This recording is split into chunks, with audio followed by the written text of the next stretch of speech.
নমস্কাৰ মই স্পন্দন কেওট মই উজুডিবাগৰ ফাউণ্ডাৰ আমি উজুডিবাগৰ জৰিয়তে কম খৰচত কেনেকৈ ভাল কোৱালিটিৰ আইটি সলিউশন প্ৰভাইড কৰিব পাৰোঁ তাৰ বাবে চেষ্টা কৰি আছো উজুডিবাগ হল অসমৰ এটা সফটৱেৰ আৰু আইটি ষ্টাৰ্টআপ ইয়াৰ জৰিয়তে আমি ৱেবছাইট মোবাইল এপ্লিকেশন আৰু সফটৱেৰ ডেভেলপমেন্ট সাৰ্ভিসেছ প্ৰভাইড কৰোঁ আহকচোন আজি জানিবলৈ আৰম্ভ কৰোঁ আমি গুগল মাই বিজনেছ বা গুগল বিজনেছ প্ৰফাইল বুলি যোনটো কয় হেতু কি হয় আৰু হেতু আপোনাৰ ব্যৱহাৰৰ কাৰণে কিয় ইম্পৰ্টেন্ট এতিয়া গুগল বিজনেছ প্ৰফাইল বা আগতে গুগল মাই বিজনেছ বুলি কোৱা হৈছিল হেতু গুগল মাই বিজনেছ নামটোৰে বেছিকৈ পপুলাৰ গতে এই দুটা শব্দ মই ইউজ কৰিম আৰু দুইটা শব্দৰ অৰ্থটো এটাই এতিয়া গুগল মাই বিজনেছটো আসলে কি হয় নো হেতু হৈছে যে গুগলৰ এটা সাৰ্ভিস বা গুগলৰ এটা এপ্লিকেশন যোনটোৰ জৰিয়তে গুগলে লোকেল বিজনেছবোৰক কেনেকৈ ধৰণে ৰেংক কৰিব পাৰি বা কেনেকৈ ধৰণে গুগল মেপত দেখুৱাব পাৰি তাৰ বাবে এই এপ্লিকেশনটো তেওঁলোকে ষ্টাৰ্ট কৰিছিল এতিয়া এই এপ্লিকেশনটো আমাৰ কাৰণে কিয় ইম্পৰ্টেন্ট সেই বস্তুটো মই জানিব আপোনালোকক ক'ব বিচাৰিছো যে যিকোনো ক্ষেত্ৰত যদি আপুনি যিকোনো এটা জেগাত গৈ যিকোনো এটা লোকেশনত গৈ আপুনি সাৰ্চ কৰে যে সাপোজ টেইলাৰ নিয়াৰ মি বুলি আপুনি সাৰ্চ কৰিলে বা ৰেষ্টুৰেন্ট নিয়াৰ মি বুলি আপুনি সাৰ্চ কৰিলে তেতিয়া যিখন গুগলত সাৰ্চ কৰিলে তেতিয়া গুগলৰ যিটো ৰিজাল্ট পেজ বা সাৰ্চৰ ৰিজাল্টৰ পেজ আহিব তাৰে প্ৰথম তিনটা পজিশন সদায় গুগল মাই বিজনেছ বা গুগল বিজনেছ প্ৰফাইলৰ কাৰণে ৰেষ্ট্ৰিক্টেড থাকে মানে সেই তিনটা পেজত সদায় গুগল বিজনেছ প্ৰফাইলৰ কন্টেন্টেই আহিব গতিকে এটো দেখা যায় যে জেনাৰেলি যদি এটা বিজনেছ গুগল বিজনেছ প্ৰফাইলত ৰেজিষ্টাৰ হৈ আছে তেতিয়াহলে তেওঁলোকৰ সেই লিংকত ক্লিক কৰাৰ পাৰ্সেন্টেজটো 44% বাঢ়ি যায় গতিকে হেতু এটা ডেটা সাৰ্ভে কৈছিলে যি হক এতিয়া হেতু কিয়নো বাঢ়ি যায় যে যেহেতু প্ৰথম তিনটা পজিশনত থাকে এতিয়া আপোনাৰ মোবাইলৰ পৰা যদি আপুনি সাৰ্চ কৰে যে ৰেষ্টুৰেন্ট নিয়াৰ মি এতিয়া ৰেষ্টুৰেন্ট এখনৰ যদি নিজৰ ৱেবছাইট আছে তেতিয়াহলে হেতু সেই তিনটা পজিশনৰ পিছতহে আহিব গতিকে যদিহে তাৰ পিছত আহে যদি মোক এখন ৰেষ্টুৰেন্ট লাগে এই জেগাত আহি পেলাই মোক এখন ৰেষ্টুৰেন্টৰ প্ৰয়োজন হৈছে তেতিয়াহলে প্ৰথমতে দেখোতেই যদি মোৰ ৰেষ্টুৰেন্টৰ পাৰপাসটো সলভ হৈ যায় তেতিয়াহলে মই তললৈনো কিয় আহিম বা তলত থকা ৱেবছাইট কেটানো কিয় ভিজিট কৰিম সেই কাৰণে দেখা যায় যে গুগল মাই বিজনেছৰ যোনবোৰ পেজ থাকে সেই পেজত ক্লিকটো সদায় ৱেবছাইটতকৈ বেছি হয় গতিকে যেহেতু এই ক্লিকটো বেছি হয় আৰু হেতু ডেটাই অলৰেডি সেই বস্তুবোৰ দেখুৱাইছে গতিকে মই ক'ব বিচাৰো যে যিকোনো এটা ব্যৱসায় যিকোনো এটা লোকেল বিজনেছে সদায় ৱেবছাইট বনোৱাতকৈ গুগল বিজনেছ প্ৰফাইল বা গুগল মাই বিজনেছৰ জৰিয়তে তেওঁলোকৰ তাতে ৰেজিষ্টাৰ কৰাটো বেছি প্ৰাধান্য দিব লাগে আপোনালোকে ৱেবছাইটো বনাও ৱেবছাইটটো তাৰ পিছত বনাওক আগতে আপোনালোকে গুগল মাই বিজনেছটো বনাওক এটা গুগল মাই বিজনেছটোৰ কাৰণে এপ্লাই কেনে কৰিব লাগে গতিকে আগতে গুগল মাই বিজনেছৰ কাৰণে নিজৰ তেওঁলোকৰ এটা এপ আছিল যেটো গুগল মাই বিজনেছ নামেৰে প্লে ষ্টৰত আছিল কিন্তু এতিয়া বৰ্তমান সেই এপটো ৰিমুভ কৰি দিছে গতিকে গুগল মেপত গৈ পেলাই আপোনালোকে হেতু বিজনেছটো এড কৰিব পাৰে বৰ্তমান বা আপুনি যদি কম্পিউটাৰত যায় তেতিয়াহলে business.google.com লিংকত যদি আপোনালোকে যায় তেতিয়াহলে তাত গৈ পেলাই আপোনালোকে নতুন ব্যৱহাৰৰ কাৰণে এপ্লাই কৰিব পাৰে এতিয়া সেই এপ্লিকেশনৰ যোনটো প্ৰসেস আছে সেই প্ৰসেসটো মই থুলমুলকে অকমান কৈ দিও যদিহে আপোনালোকক ডিটেইলত লাগে তেতিয়াহলে আপোনালোকে মোক কমেন্ট বক্সত জনাব পাৰে তেতিয়া মই আন এটা ভিডিঅত সেইটোৰ গুটেই ইন ডিটেইল কথাখিনি ক'বলৈ চেষ্টা কৰিম এতিয়া প্ৰথমতে এপ্লিকেশনৰ কাৰণে আপুনি কি লিখিব লাগিব আপোনাৰ ব্যৱসায়ৰ নাম লিখিব লাগিব আপোনাৰ এড্ৰেছ দিব লাগিব এটা ফোন নম্বৰ দিব লাগিব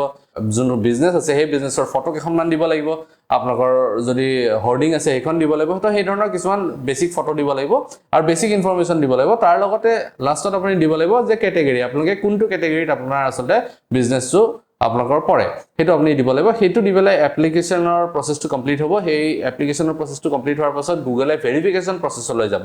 এটা ভেৰিফিকেশন প্ৰসেসটো কেনেকুৱা ধৰণৰ হয় যে জেনাৰেলি মাল্টিপল ৱে আছে গুগলে যোনটোৰ পৰা আপোনাৰ ব্যৱসায়টো ভেৰিফাই কৰে যে is it a authentic business or not গতে হেতুৰ কাৰণে গুগলৰ যোনটো ভেৰিফিকেশন মেথড আছে হেতু হৈছে প্ৰথমটো হৈছে অটো ভেৰিফিকেশন তো কেতিয়াবা দেখা যায় কিন্তু ইন ভেৰি ৰেয়াৰ কেसेस আপনি বিজনেছটো এড কৰি দিয়াৰ লগে লগে হেতু অটোমেটিক্যালি ভেৰিফাই হৈ যায় তো হেতু ভেৰি ৰেয়াৰ হয় কিন্তু জেনাৰেলি বহু দিনৰ পুৰণা যোনবোৰ ব্যৱসায় আছে সেইবোৰৰ ক্ষেত্ৰত হেতু অটো ভেৰিফাই হৈ যোৱা দেখা যায় হেতু হল এক নম্বৰ দ্বিতীয় যোনটো পইণ্ট আছে হেতু হৈছে ফোন নম্বৰৰ জৰিয়তে ভেৰিফাই কৰে কেনেকৈ যে আপোনাৰ যোনটো ফোন নম্বৰ আপুনি ব্যৱহাৰৰ কাৰণে দিছে সেই ফোন নম্বৰত এটা ওটিপি আহিব আৰু সেই ওটিপিৰ জৰিয়তে গুগলে ভেৰিফাই কৰিব যে আপোনাৰ বিজনেছটো অথেন্টিক হয় বা নহয়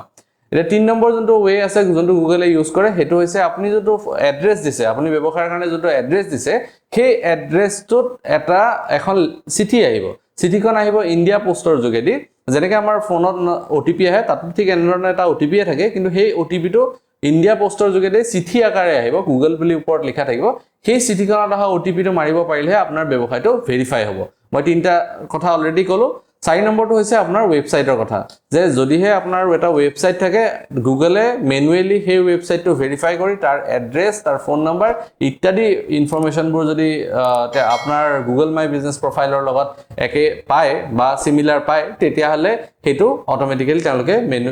তাৰ পৰা ভেৰিফাই কৰি দিয়ে আৰু লাষ্ট যোনটো আছে 5 নম্বৰ হেতু হৈছে ভিডিও কল বা তেওঁলোকৰ লগত ভিডিও কৰি পঠাব লাগিব বা ভিডিও কল কৰিব লাগিব এতে সেই দুটা কেনে ধৰণৰ হয় যে যদিহে গুগলে ওপৰৰ মই 4টা যোনকেটা কলো হেতুৰ ভিতৰ এটাটো তেওঁলোকে স্যাটিসফাইড নহয় তেতিয়া হলে গুগলে আপোনাক ৰিকুৱেষ্ট কৰিব যে এটা আপুনি ভিডিও কৰি পঠাও বা আপুনি আমাৰ লগত এটা ভিডিও কল কৰক যোনটো ভিডিও কলত আমি তেওঁলোকে বিভিন্ন ধৰণৰ ইনস্ট্ৰাকচন দিয়ে যে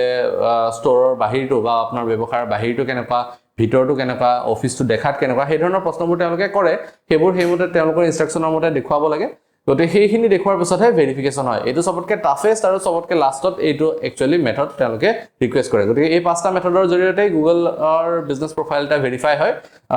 গুগল বিজনেছ প্ৰফাইল ভেৰিফিকেশনৰ কাৰণে আপোনালোকে আমাকো কন্টাক্ট কৰিব পাৰে আমিও এই ভেৰিফিকেশনৰ কামটো কৰো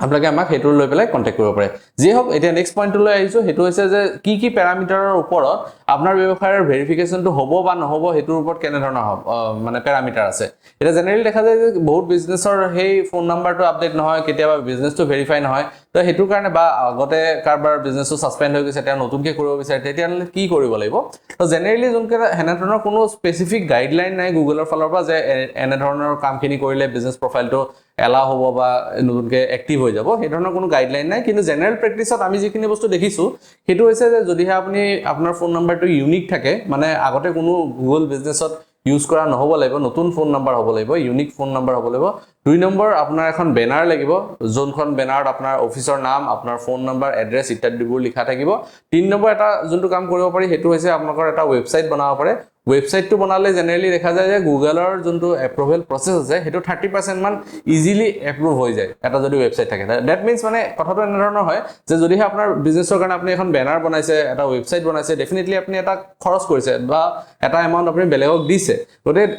এটো মিন কৰে যে আপুনি সেই ব্যৱসায়টোলৈ সিৰিয়াস গতে গুগলে হেতু এটা প্যাৰামিটাৰ হিচাপে ইউজ কৰে যদিহে আপোনাৰ ৱেবছাইট আছে বা আপোনাৰ ব্যৱসায়ৰ কাৰণে বেনাৰ আছে তেতিয়া হলে আপোনাৰ হেতুৰ এপ্ৰুভেলৰ চান্সটো বাঢ়ি যায় আৰু একদম লাষ্টত যদিহে আপোনাৰ ব্যৱসায় আছে সেই ব্যৱসায়ৰ অফিসটো যদি আপুনি দেখুৱাব পাৰে তেতিয়া হলটো 100% গুগলে বিজনেছ প্ৰফাইলটো এপ্ৰুভ কৰি দিয়ে কিন্তু সেই অফিসটো এপ্ৰুভেলটো হৈছে অফিসটো দেখুৱাটো হৈছে যে এটো এটা অপচনেল ফিল্ড যদি ভিডিও কল বা ভিডিও তেওঁলোকে কনফাৰেন্সিং কৰে তেতিয়া হলেহে এই অফিসটো দেখুৱাব লগা হয় এটা নেক্সট পইণ্টটো হৈছে যে